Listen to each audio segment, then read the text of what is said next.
So we are on right now. You can start with your Okay, your sure. name and then tell me about the family and then what you've taken over and brought wine back to Rosati. Eye contact into the camera or to you? To me. I'll be right here. Okay. All right. My name is Eric Taylor. I am from the Cardetti family here in Rosati, Missouri. The Cardettis first settled here in early 1900s, 1907 was when my great-grandfather, Riccardo Mario Cardetti, came over from Bologna, Italy.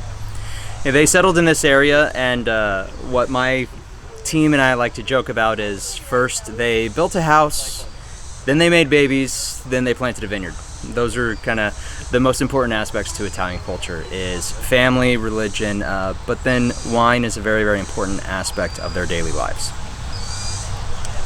So and then give me the Prohibition comes in and then Sure, the World War yeah, II. sure. Give me a little bit of the history. Okay, yeah.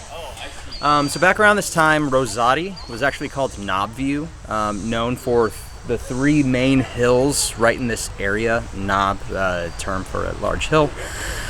But then actually just directly across from my winery here was an Italian church. And this ended up being, they renamed the town Rosati after the first bishop, Roman Catholic bishop, west of the Mississippi. They wanted to honor him, and he actually came out and then kind of blessed the church here. So at the time, the Italian immigrants here had around 1,400 acres of grape in the area. And my great-grandfather, Riccardo, became the president of the Knobview Fruit Growers Association. Grape was a very, very important part of the community and culture around here, and they had a lot of different contracts. A lot of the fruit was transported to St. Louis and sold as regular table fruit. A lot of it was sold to Welch's, but then coming to World War I, they ended up supplying Welch's for a lot of the juice, jams, and goods that were used for the military, because they had a contract there. Enter Prohibition, and any winemaking that was going on here at the time kind of died out. However, because most of the grapes grown were for consumption, it was still a fairly thriving business. It wasn't until after World War II when Welch's decided to cancel all their existing contracts in the area and focus more where it was easier, say California, that you saw a strong decline in the growing for this area. At the time, my grandfather, Pino Cardetti, and his father, Riccardo, then decided to make their own wines. So for a short time, right after Prohibition, they made wines here in Rosati at the old juice plant that had been built for processing of the contracts for Welch's.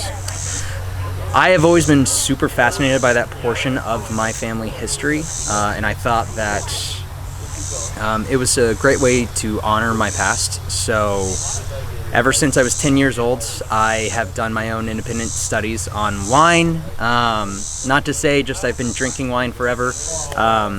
Sure, I was raised in a Roman Catholic Italian family, so I've had wine at a young age at special family things. However, it wasn't until I was introduced to a nice wine where I really finally thought, oh, this would be a really, really fun thing to get into.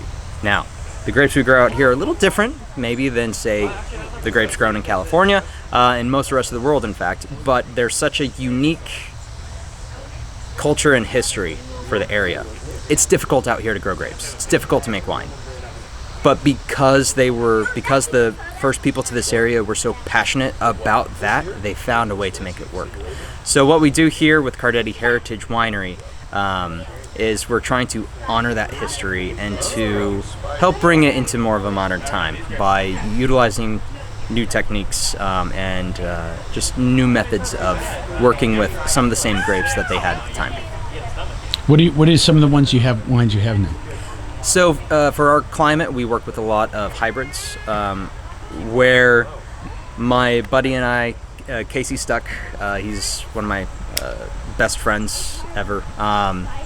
We work a lot with Chambourcin, and so it's a hybrid grape. And we have found that Chambourcin, like Pinot Noir and even Syrah to an extent, really gives a great expression of the site that it's at. So we work with several different vineyards, and we vinify, or we make the wine separately, and then we allow an expression of those different sites through the bottle. So Chamberson is probably our most popular grape that we're working with. And are you competing?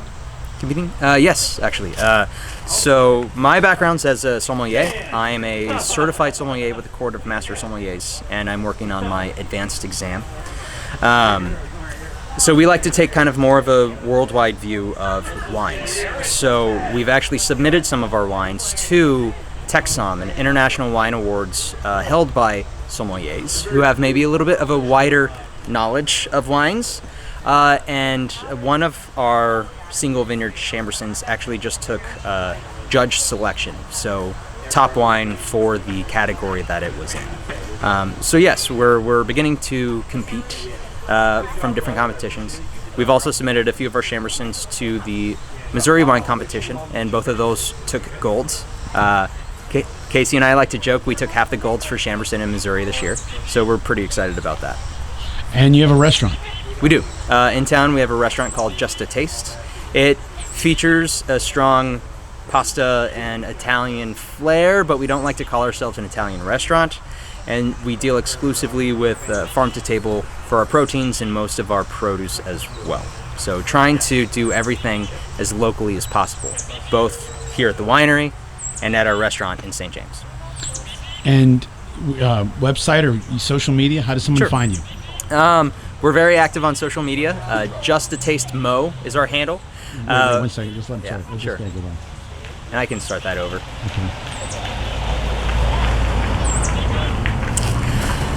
To find out more about Eagles Landing, Carditti Heritage, and Just a Taste, you can find us at eagleslandingwine.com or Eagles Landing Wine as our social media, and Just a Taste Mo, both for our website and our social media. Perfect. I think anything you want to add that I didn't ask?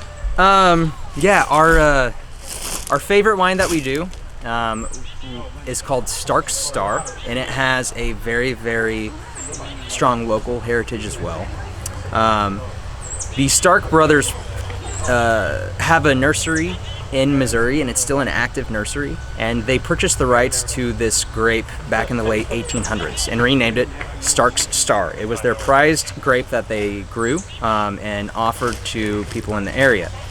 However, because of some of the difficulties with growing that grape, it fell into decline, and at one point the only existing vines were in a vineyard just behind the house that my grandfather was born in.